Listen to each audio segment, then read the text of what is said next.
何俊賢議員。多謝主席。民建聯係今次係支持私營骨灰龕嘅修訂條例草案嘅。咁其實喺好多年前呢，呢條條例係比較複雜，甚至係橫跨咗兩屆立法會，由葉國謙做主席，去到陳克勤做主席，而家到容海恩議員做主席，都其實夾埋都成7、8年。咁所以呢，我哋當初係睇住呢條條例啱誕生嘅時候呢，我哋都其實係預咗或遲或早都需要翻嚟做一啲修訂。其實有好多嘅建議呢，當時喺審定嘅時候都講過，例如個罰則太低啦，例如今次你有做修訂嘅，包括石廠嘅7日寬限啦，即係我哋做石廠嘅，佢好可能做碑啊其他嘢嘅時候呢，佢要存放骨灰7日呢，其實聽落好似好長，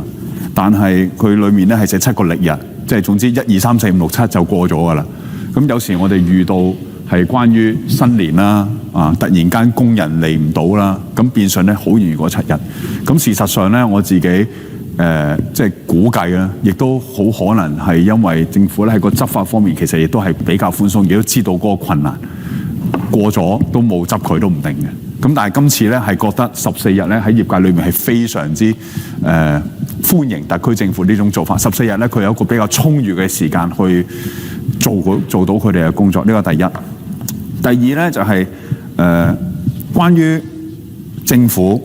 其實我哋都唔應該係好單純去睇呢個私營骨灰龕嘅條例嘅，因為特區政府咧亦都為咗解決咗我哋一個比較大嘅社會難題。因為我記得嗰陣時係做私營骨灰龕嘅時候咧，私營骨灰龕喺社會上面嘅價格近乎係天價，可以話係死無葬身之地咁滯。因為公營嘅骨灰龕供應亦都唔夠，私人喺度升價，消費者冇保障，產生咗好多上唔到灰啊，或者係走佬啊、倒閉啊、政府執啊，咁變咗好多社會問題咧都冇。但係你睇翻近呢幾年係咪少咗咧？嗱，如果呢一種係少咗嘅話，其實變相特區政府咧，除咗呢條條例之外，喺條例以外嘅工作，亦都相對做得比較好。包括啱啱廖長江議員所講嘅綠色殯葬啦，包括增加公營骨灰龕嗰個供應啦。我記得我有一年係做食物安全及環境衞生委員會嘅主席嘅時候咧，由開會嗰第一個會去到5月、7月就休會㗎啦嘛。每一次嘅例會都係講骨灰龕嘅。嗰年係非常極端，所以我感覺咧呢一部分特區政府係非常之大力，但係當然啦，我哋社會唔能夠只係能夠圍住骨灰龕嚟轉嘅。我希望政府喺食物安全環境衞生委員會咧講多少少社會上其他關注嘅問題，能夠書面嘅就盡量書面，分優次。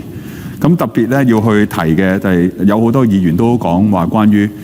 要同業界多啲做溝通。甚至係我哋要批評特區政府有一樣嘢咧，就係睇翻你個文件，你係話對於嗰個收費嗰度咧，其實冇造成一啲唔公平。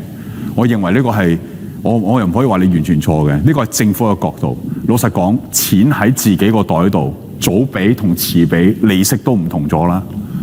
咁所以呢一種嘅調整咧，令到一啲原本都打算放棄嘅個案，突然間原來可以又放寬翻，可以再申請嗰又延多2年，原來早咗去申請嘅人呢，佢哋係因應你呢條條例嘅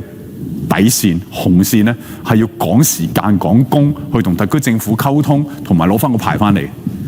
咁我亦都收到呢一個案呢，就係話由於我哋要趕工啊，喺市場上面嘅某啲工程嘅價格呢係飛漲咗，好可能未到倍升嘅。咁但係你突然間要人做消防。趕住喺 deadline 去喺底線嗰度要做嘅話，佢加多1-2成嘅資本，其實原來真係有嘅。咁呢啲市場嘅波動，當然特區政府係唔認數啦。咁所以我希望咧，政府喺未來都吸收我哋喺呢一條條例咁多年以嚟嘅過程，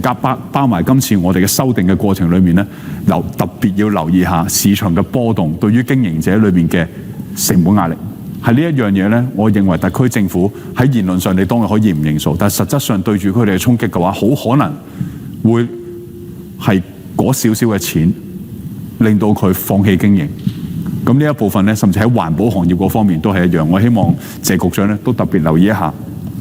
最後咧，我特別要去感謝特區政府係接納咗我哋民建聯上次都特別提到嘅關於石廠嗰由7日放寬到14日，其實我之前都講過㗎啦，亦都證明咧特區政府喺呢一部分裏面咧，其實亦都係從善如流。做多咗好多唔同嘅工作。但係啱啱廖長江議員都講咗話綠色殯葬啦，我亦都特別喺呢度咧借個機會同特區政府，其實我哋而家好多嘅骨灰龕嘅壓力咧，仍然係存在嘅。我哋以前用好多嘅時間，由土葬變成火葬，火葬我哋當然有骨灰龕啦。而家火葬就推動去到綠色嘅殯葬。咁但係咧，我哋而家有社會上面除咗公營骨灰龕同埋私營骨灰龕條例之外咧，其實有好多漁民嘅墳場裏面咧，亦都冇做到呢一方面嘅工作，導致到佢呢一班嘅漁民要流入去私營骨灰龕嘅市場。咁所以呢一部分咧，我認為特區政府喺骨灰龕嘅政策裏面咧，有啲好細嘅群體都好，包括可能鄉事委員會啊，佢哋都有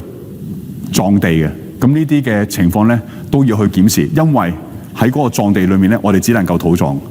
唔能夠做骨灰。而家連喺嗰啲地方漁民墳場仲要係土葬喎，連骨灰龕都用唔到嘅喎。咁所以呢一部分咧，我認為特區政府應該要全面檢視。最後咧，我再次感謝特區政府，同埋表示我哋民建聯會支持呢條條例修訂草案。多謝主席。